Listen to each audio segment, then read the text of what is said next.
दिवाळी. दिवाळी म्हणजे चैतन्याचा, उत्साहाचा, आनंदाचा सण. दिवाळी असते टिमटिमणाऱ्या दिव्यांमध्ये, रांगोळीच्या रंगांमध्ये, खमंग फराळामध्ये आणि आप्तेष्टांबरोबरच्या मेजवान्यांमध्ये. दिवाळीची तयारी जेव्हा सुरू होते तेव्हाच खऱ्या अर्थाने सुरू होते दिवाळी. दारातल्या रांगोळीत खुदकन हसत असते दिवाळी. लाडू चकल्यांच्या भरलेल्या डब्यात खमंग भरली असते दिवाळी. वरांड्यातल्या डौलदार आकाशकंदिलात झुलत असते दिवाळी. दारात तेवणाऱ्या पणतीच्या ज्योतीत प्रकाश घेऊन झुलत असते दिवाळी.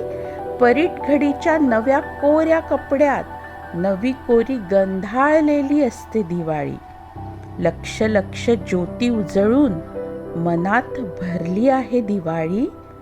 कधीही न सरणारी मनात ओतप्रोत भरली आहे दिवाळी.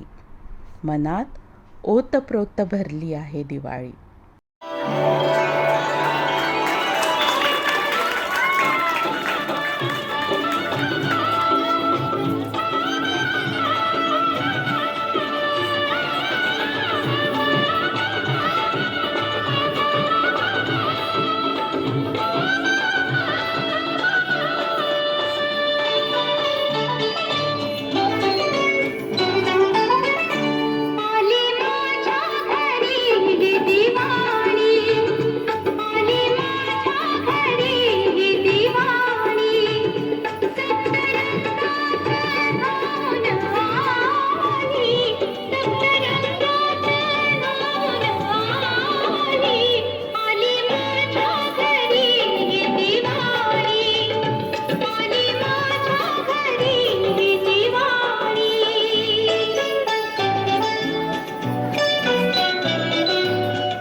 आणि या सणांची राणी म्हणजे दीपावली, अर्थात दिव्यांच्या ओळी.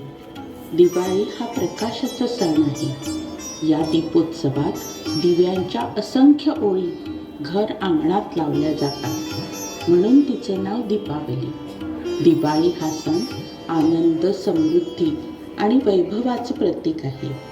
प्रभू श्री रामचंद्र 14 वर्षांच्या वनवासातून अयोध्येला परतले तेव्हा त्यांच्या पुनरागमनाचा उत्सव घरोघरी सडा, रांगोळी, फुले, हारांनी, पणत्या लावून, फटाके फोडून साजरा केला गेला. तेव्हापासून दिवाळी हा हिंदू संस्कृतीतील पवित्र व सर्वात मोठा सण म्हणून साजरा केला जातो.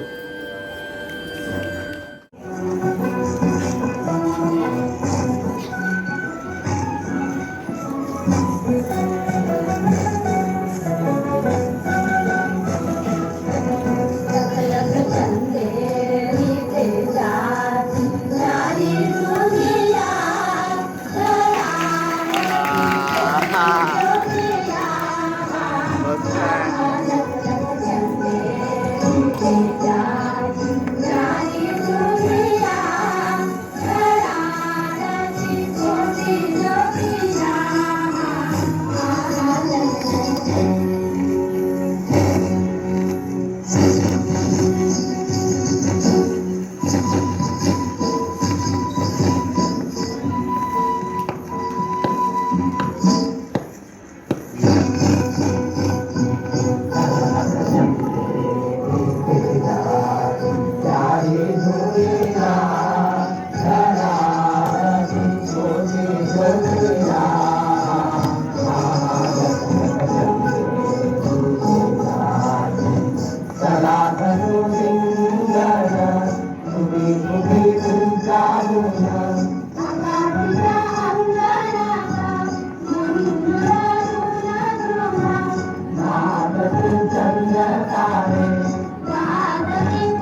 शरद ऋतूत अश्विन कार्तिक महिन्याच्या संधी काळात दिवाळी हा सण येतो. दिवाळीनिमित्त घरोघरी साफसफाई, रंगरंगोटी केल्या जाते. दारात रांगोळी काढून आकाश दिवे व रोषणाईने घरे सुशोभित केली जातात. नवीन कपडे, वस्तूंची खरेदी केली जाते. मिठाई, फटाके, फराळाच्या पदार्थांनी आसमंत अगदी दरवळून जाते. दिवाळीचा पहिला दिवस म्हणजे वसुबारस. अश्विन कृष्ण द्वादशी म्हणजेच गोवत्स द्वादशीला वसुबारस साजरा केला जातो. वसू म्हणजे द्रव्य किंवा धन आणि त्यासाठी असलेली बारस म्हणजे द्वादशी. या दिवसाला गोवत्स द्वादशी असेही म्हणतात. भारताची संस्कृती कृषीप्रधान असल्याने या दिवसाचे विशेष महत्त्व आहे. या दिवशी संध्याकाळी गायीची पाडसासह पूजा करतात. गायीच्या पायावर पाणी घालून हळद, कुंकू, फुले, अक्षता वाहून पूजा केली जाते. निरांजनाने ओवाळून पुरणाचा नैवेद्य गायीला खाऊ घालतात. या दिवसापासून अंगणात रांगोळी घालण्यास सुरुवात होते. या दिवशी गहू, मूग खात नाही. आपल्या मुलाबाळांना चांगले आरोग्य लाभावे याकरिता ही पूजा असते. दिवाळीचा दुसरा दिवस म्हणजे धनत्रयोदशी. अश्विन कृष्ण त्रयोदशीला धनत्रयोदशी साजरी केली जाते. या सणामागे एक मनोवेधक कथा आहे बरं का. कथित भविष्यवाणीप्रमाणे हेमा राजाचा पुत्र आपल्या 16व्या वर्षी मृत्युमुखी पडणार असतो. आपल्या मुलाने जीवनाची सर्व सुखे उपभोगावी म्हणून राजा व राणी त्याचे लग्न करतात. लग्नानंतर 4था दिवस हा तो मृत्युमुखी पडण्याचा दिवस असतो. या रात्री त्याची पत्नी त्याला अजिबात झोपू देत नाही. त्याच्या अवतीभोवती सोन्या चांदीच्या मोहऱ्या ठेवल्या जातात. सर्व महालात लखलखीत प्रकाश केला जातो. वेगवेगळी गाणी व गोष्टी सांगून पत्नी त्याला जागी ठेवते. जेव्हा यम राजकुमाराच्या खोलीत सर्परूपात प्रवेश करण्याचा प्रयत्न करतो तेव्हा त्याचे डोळे सोन्या चांदीने दिसतात व तो यम लोकात परततो, अशी आख्यायिका आहे. म्हणून या दिवसाला यमदीपदान असेही म्हणतात. या दिवशी सायंकाळी घराबाहेर दिवा लावून त्याच्या वातीचे टोक दक्षिणाभिमुख ठेवले जाते. आयुर्वेदाच्या दृष्टीने धनत्रयोदशी ही धन्वंतरी जयंतीचा दिवस आहे. या दिवशी धन्वंतरीची पूजा करून कडुलिंबाचे बारीक तुकडे केलेली पाने व साखर प्रसाद म्हणून वाटली जातात. या दिवशी वस्त्रालंकार खरेदी केल्या जातात. तसेच कुबेर, विष्णू, लक्ष्मी, योगिनी, गणेश, नाग व द्रव्याची पूजा केली जाते. दिवाळीचा तिसरा दिवस म्हणजे नरक चतुर्दशी. अश्विन कृष्ण पक्षाची चतुर्दशी नरक चतुर्दशी म्हणून साजरी करतात. या दिवशी श्रीकृष्णाने नरकासूर राक्षसाचा वध केला म्हणून नरक चतुर्दशी साजरी केली जाते. या दिवशी सुगंधी तेल व उटणे लावून अभ्यंग स्नान केले जाते. या दिवशी सकाळी तसेच संध्याकाळी दुकानात, कार्यालयात, घरोघरी दिवे लावले जातात. दिवाळीचा चौथा दिवस म्हणजे लक्ष्मीपूजन. अश्विन अमावस्येला संध्याकाळी लक्ष्मीपूजन केले जाते. अनेक घरात श्रीसूक्त पठणही केले जाते. व्यापारी लोकांचे हिशोबाचे नवीन वर्ष लक्ष्मीपूजनानंतर सुरू होते. पाटावर रांगोळी काढून तांदूळ ठेवतात. त्यावर तबक ठेवून त्यात सोन्या चांदीचे दागिने, शिक्के व रुपये ठेवून त्याची पूजा केली जाते. नवीन केरसुणीला लक्ष्मी मानून तिची विशेष पूजा केली जाते. अशा पद्धतीने जीवनात साफसफाई व स्वच्छतेचे महत्त्व लक्ष्मीपूजनाने अधोरेखित होते. आर्थिक व्यवहारातील सचोटी व नीती तसेच अर्थप्राप्तीच्या साधनांविषयी कृतज्ञता ही दोन मूल्ये लक्ष्मीपूजनाच्या निमित्ताने मनात रुजतात. दिवाळीचा 5वा दिवस म्हणजे बलिप्रतिपदा. कार्तिक शुद्ध प्रतिपदेला बलिप्रतिपदा साजरी केली जाते. हा दिवस दिवाळी पाडवा म्हणूनही ओळखतात. या दिवशी बळीराजाचे रांगोळीने चित्र काढतात व त्याची पूजा करतात. 3.5 मुहूर्तांपैकी एक मुहूर्त म्हणून या दिवसाचे विशेष महत्त्व आहे. आर्थिक हिशोबाच्या दृष्टीने व्यापारी लोक दिवाळीतील पाडव्यापासून नववर्षाची सुरुवात करतात. नवीन वह्यांची या दिवशी पूजा केली जाते. घरोघरी सायंकाळी पाट रांगोळी काढून पत्नी पतीचे औक्षण करते. तसेच मुलगी वडिलांचे देखील औक्षण करते.